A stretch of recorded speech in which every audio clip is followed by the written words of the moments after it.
have recently reached a level of photorealism that is pretty indistinguishable from reality.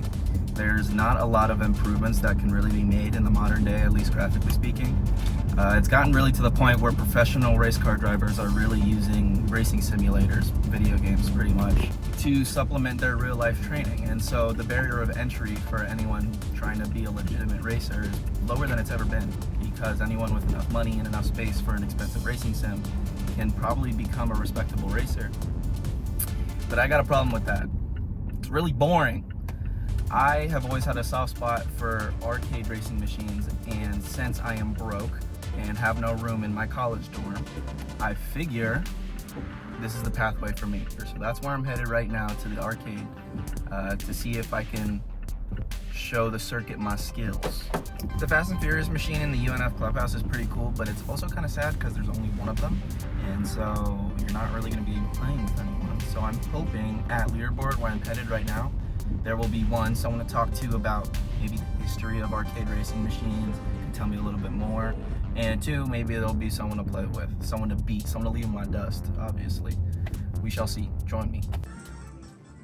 So I actually managed to get incredibly lucky, and I met one of the most dedicated arcade racers I've ever had the pleasure of talking to on the initial D machine at Leaderboard. His name was Robert, and here's the conversation that I had with him. Robert, you said? Yes. Robert, I'm Christian. Try not getting last names out. Last name, he was like, who are you talking to exactly? I grew up in the 80s, so some of the games I played would be like Pole Position, Outrun, Yep. Super Off-Road, Rad Racer. But a lot of your arcade games were basically it's one-on-one, you driving against a computer. There wasn't really any human involvement until like the 90s, like Daytona. Yeah. When I was in my 20s. Up until about the 2000 teens, everything was vanilla, copy and paste. Then shit get real later down the road, back in the 2020s, where everybody's making stuff a little too realistic. Like it's like your initial D series. They've had in the Which skate. is what you were playing. Yeah, that's what we were playing. But the one we were playing was Infinity. With Infinity, you had double brake mechanic. We had to double brake Yeah. to get the lock in your drift and lock out. Like the earlier ones, they only had the up-down shifter.